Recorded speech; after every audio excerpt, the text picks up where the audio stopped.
Hello and welcome to another Daily Dose of Insights powered by Container Exchange. My name is Christian, and every other day we bring to you the key news, stories, and data points that move container markets and hence your business. Today it's Friday, so we'll have Fundamentals Friday here at Container Exchange, and I'll share my screen with you just in a second.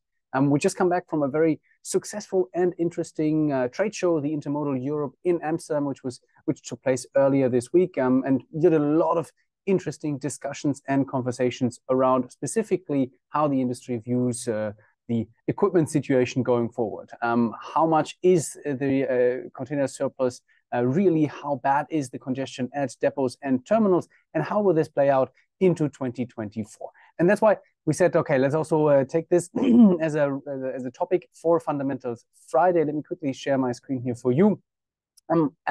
By coincidence, yesterday also the Lodestar dear Mike Wackett posted a very interesting article on specifically that topic, analyzing the equipment situation, specifically from the perspective of the carriers.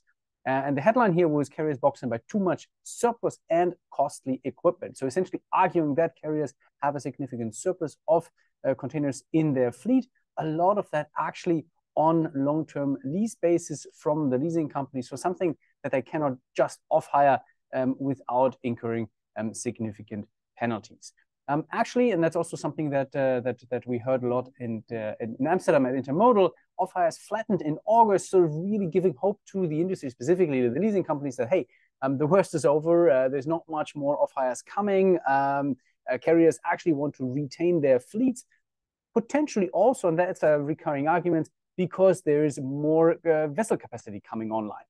For me, that's always a weird argument, like why would you need more equipment if you have more vessels? That only really holds true if the vessels if the vessels are fully booked and you actually need to have the containers to fill the space on the vessels. But the situation that we see now is that vessels are sailing empty, or sailings are being cancelled, are being blank. And so I don't really see the argument that more vessel capacity without an increase in demand really increases demand for boxes. So that's that. However, peak season didn't really materialize. So these upshoots are already being killed off. And of course, now the industry is eagerly awaiting news on what's going to happen on the off-hire side, specifically from shipping companies, so big carriers.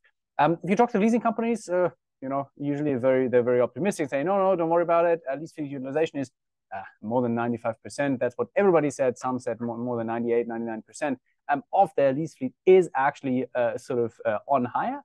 But, and that's a big but there, I think, the resale fleet, if you then ask about the resale fleet, so how do your secondhand units look like that you want to sell off, then usually there's a few frowns and a few worried faces, because that fleet is absolutely maxed out. Depots are full.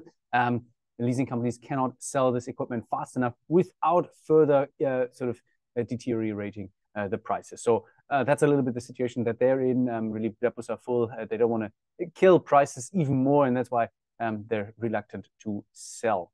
And I think the only real upshoot here, special containers, those shipping companies, NVOCCs, leasing companies that are more active on the special side, and that's reefers, it's flat racks, it's tank containers, it's open tops, etc., etc.